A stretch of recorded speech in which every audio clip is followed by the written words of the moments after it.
So இனி question என்ன பார்த்தீங்கன்னா கண்டென்ட்ஸ் டூப்ளிகேட் இந்த கொஸ்டின் தான் முதல்ல இது பார்க்க போகிறோம். ஸோ ஃபர்ஸ்ட் வந்துட்டு நம்ம கொஸ்டின் அண்டர்ஸ்டாண்ட் பண்ணிக்கலாம். என்ன கொடுத்துருக்காங்க அப்படின்னு பார்க்கலாம் முதல்ல. ஸோ கிவன் இன்டிஜர் அரே நம்ஸ்ன்னு சொல்லிட்டு ஒரு அரே கொடுத்துருக்காங்க. And return true if any values appears at least twice. இப்போ வந்துட்டு லைக் மினிமமா வந்துட்டு 2 டைம்ஸ் இருக்கணும். அது மாதிரி இருந்தாலே எனக்கு வந்துட்டு ட்ரூன்னு வரணும். அப்படி இல்லை அப்படின்னா எனக்கு ஃபால்ஸ் வரணும். ஸோ பேசிக்காக என்ன கேட்குறாங்க, எனக்கு டூப்ளிகேட் எலிமெண்ட்ஸாக இருந்துச்சு அப்படின்னா எனக்கு வந்துட்டு ட்ரூ கொடுங்க, இல்லைன்னா எனக்கு ஃபால்ஸ் கொடுங்க. ஸோ எக்ஸாம்பிளில் பார்க்கலாம். இப்போ நம்மளுக்கு நம்ஸுங்கிற அரே கொடுத்துருக்காங்க. இங்கே பார்த்தீங்கன்னா இங்கே ஒரு ஒன்று இருக்கு, இங்கே ஒரு ஒன்று இருக்கு. ஸோ 2 ஒன்று இருக்கு. ஸோ அதனால எனக்கு வந்துட்டு அவுட்புட் ட்ரூன்னு சொல்லிட்டு வரணும்னு சொல்லியிருக்காங்க. அண்ட் இங்கே பார்த்தீங்கன்னா 1 2 3 4 எல்லாமே டிஸ்டிங்க்ட் எலிமெண்ட்ஸ், அதாவது no duplicates elements are allowed. So அந்த டூப்ளிகேட்ஸ் எலிமெண்ட்ஸ் இல்லாதனால நம்மளுக்கு ஃபால்ஸ் அவுட்புட் வந்திருக்கு. ஸோ ஃபர்ஸ்ட் இதுக்கு வந்துட்டு இந்த ப்ராப்ளம் ஸ்டேட்மெண்ட் வந்துட்டு நம்ம எப்படி சொல்யூஷன் எடுத்துட்டு வரலாம்னு சொல்லிட்டு நீங்க முதல்ல யோசிச்சுட்டு பென் அண்ட் பேப்பர்ல வந்துட்டு ஒர்க் அவுட் பண்ணி பாருங்க இந்த வீடியோ பாஸ் பண்ணிட்டு. அண்ட் அதுக்கப்புறமா வந்துட்டு நம்ம இதுக்குள்ள போகலாம். ஸோ ஓகே, நான் இப்போ என்னோட சொல்யூஷன் நான் காட்டுறேன். ஸோ கைஸ், ஃபஸ்ட்டு நம்ம இந்த சொல்யூஷன் தான் நான் எடுத்துகிட்டு வந்தேன். இந்த சொல்யூஷன் பார்த்தீங்கன்னா வந்துட்டு எனக்கு பேசிக்காக என்ன பண்ணுதுன்னா, நம்மளுக்கு வந்துட்டு அந்த அரே கொடுத்துருக்க அரேயோட லென்த் வரைக்கும் எனக்கு ஃபுல்லாக போகும். போயிட்டு எனக்கு என்ன பண்ணும், இஃப் அரே ஆஃப் ஐ, அதாவது இப்போ அரேல வந்துட்டு 1 2 3 1ன்னு சொல்லிட்டு என்கிட்ட இருக்குல்ல. இப்போ வந்துட்டு எனக்கு இந்த எலிமெண்ட்டை மட்டும் ரீட் பண்ணும். இந்த எலிமெண்ட்டை மட்டும் ரீட் பண்ணிவிட்டு அரே ஆஃப் கோலன் ஐ அப்படின்னா எனக்கு ப்ரீவியஸ் எலிமெண்ட்டில் இருக்க அரேலாம் வந்துட்டு பார்க்குறேன். ஸோ இந்த எலிமெண்ட்டுக்கு ப்ரீவியஸ் எலிமெண்ட்டு எனக்கு எதாவது இருக்கா, எதுவுமே இல்லை. ஸோ அதனால் வந்துட்டு எனக்கு அப்படியே மூவ் ஆகிடும். அதுக்கப்புறம் வந்துட்டு நெக்ஸ்ட்டு வந்துட்டு பார்த்தீங்கன்னா மறுபடியும் வந்துட்டு 2க்கு போகுது. ஐ மீன் இங்கே 2க்கு போகுது. 2க்கு போகும்போது பார்த்தீங்கன்னா என்னோட ப்ரீவியஸ் எலிமெண்ட் என்ன, ப்ரீவியஸ் எலிமெண்ட் வந்துட்டு எனக்கு 1 இருக்கும் இந்த அரேயில். லைக் 1 வந்துட்டு நம்மளுக்கு ட்ராவல்ஸ் ஆகி முடிச்சிருச்சு. எஸ் வந்துட்டு நம்மளுக்கு இன்னும் எம்டியாக தான் இருக்குது.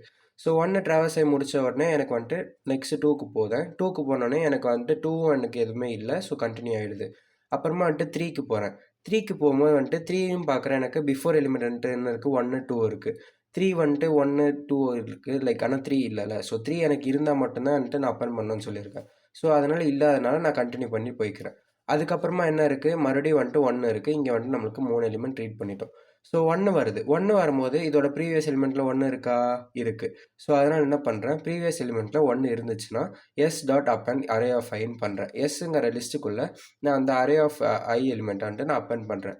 ஸோ எனக்கு அப்பன் பண்ணோன்னே எனக்கு என்ன ஆகிடும், எஸ்ஸுக்குள்ளே எனக்கு 1 ஆகிடும்.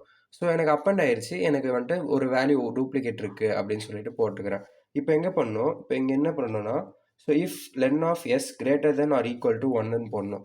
ஏன் greater than or equal to 1னா, எனக்கு டூப்ளிகேட்ஸ் இருந்தால் மட்டும்தான் எனக்கு இந்த லிஸ்ட்லேயே வந்துட்டு எனக்கு அப்பண்ட் ஆகும். சரியா?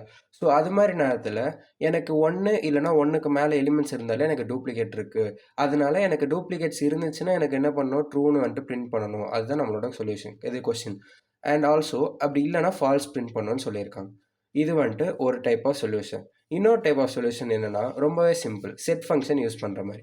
எப்படி செட் ஃபங்க்ஷன் யூஸ் பண்ணி நம்ம பண்ணலாம் பார்த்தீங்கன்னா, இப்போது இந்த செட் வந்துட்டு என்னென்னா உங்களுக்கு வந்துட்டு பேசிக்காக டூப்ளிகேட்ஸ்லாம் ரிமூவ் பண்ணிடும். இப்போது 1 2 3 1 அப்படின்னா நீங்கள் செட் ஆஃப் போட்டு அரே ஆஃப் போட்டிங்கன்னா இது வந்துட்டு எப்படி மாறிடும்னா 1 2 3 இது வந்துட்டு ஆர்டராக தான் இருக்கும்னு அவசியம் இல்லை. இது எனி ஆர்டரில் வரும், ரேண்டம் ஆர்டரில் வரும் செட் ஃபங்க்ஷன். ஸோ நம்மளுக்கு வந்துட்டு இப்போ இந்த கொஸ்டின் பார்த்தீங்கன்னா நம்ம லென்த் தான் கண்டுபிடிக்கிறோம். ஸோ இதோட லென்த் என்ன, எனக்கு 3 வந்துருச்சு. நம்ம அரேயோட லென்த் என்ன, 4 வந்துருச்சு. ஸோ 4 ஈக்குவல் டு 3யா, நோ. ஸோ அதனால் எனக்கு என்ன ஆகும், ட்ரூ வந்துட்டு பிரிண்ட் ஆகும். அப்படி இல்லைனா எனக்கு ஃபால்ஸ், சாரி, ரெண்டுமே வந்துட்டு ஈக்குவலாக இல்லாதனால எனக்கு ஃபால்ஸ் பிரிண்ட் ஆகுது. அப்படி இருந்துச்சுன்னா எனக்கு ட்ரூன்னு பிரிண்ட் ஆகும். இவ்வளோதான் சொல்யூஷன். ஸோ அதை எப்படி எழுதலாம்னு பார்த்தீங்கன்னா, இப்போ நம்ம வந்துட்டு ஏற்கனவே வந்துட்டு நம்மளுக்கு இந்த 2மே குடுத்துருப்பானுங்க. இது வந்துட்டு நம்மளுக்கு டிஃபால்ட். இத நம்ம வந்துட்டு எதுவுமே சீண்டக்கூடாது, லீட் கோட்ல பொறுத்தவரைக்கும். ஸோ அவங்களுக்கு குடுத்தத வச்சுட்டு, மீதி இருக்கிறத மட்டும் நீங்க பாட்டு எழுதணும். நம்மளோட சொல்யூஷன் என்ன நம்ம பார்த்தோம்? இதுதான் நம்ம சொல்யூஷன் பார்த்தோம். ஸோ இந்த ஒரு சொல்யூஷனுக்கு எனக்கு வந்துட்டு பார்த்தீங்கன்னா, எனக்கு எல்லா கேஸுமே வந்துட்டு அக்செப்ட் ஆயிடுச்சு. நான் சப்மிஷன்ல போய் பாருங்க. நான் ஏற்கனவே இது குடுத்துருக்கேன். ஸோ எனக்கு வந்துட்டு எவ்வளோ டைம் காம்ப்ளெக்சிட்டி 23 எம்எஸ் 23 மில்லி செகண்ட்ஸ்ல எனக்கு வந்து ரன் ஆயிருக்கு. ஸோ இது மாதிரி தான் நம்ம வந்துட்டு நம்ம லீக் கோட்ல வந்துட்டு நம்ம கோட் பண்ணுவோம். நெக்ஸ்ட் வீடியோல நெக்ஸ்ட் கொஸ்டின் பார்க்கலாம். பாய்.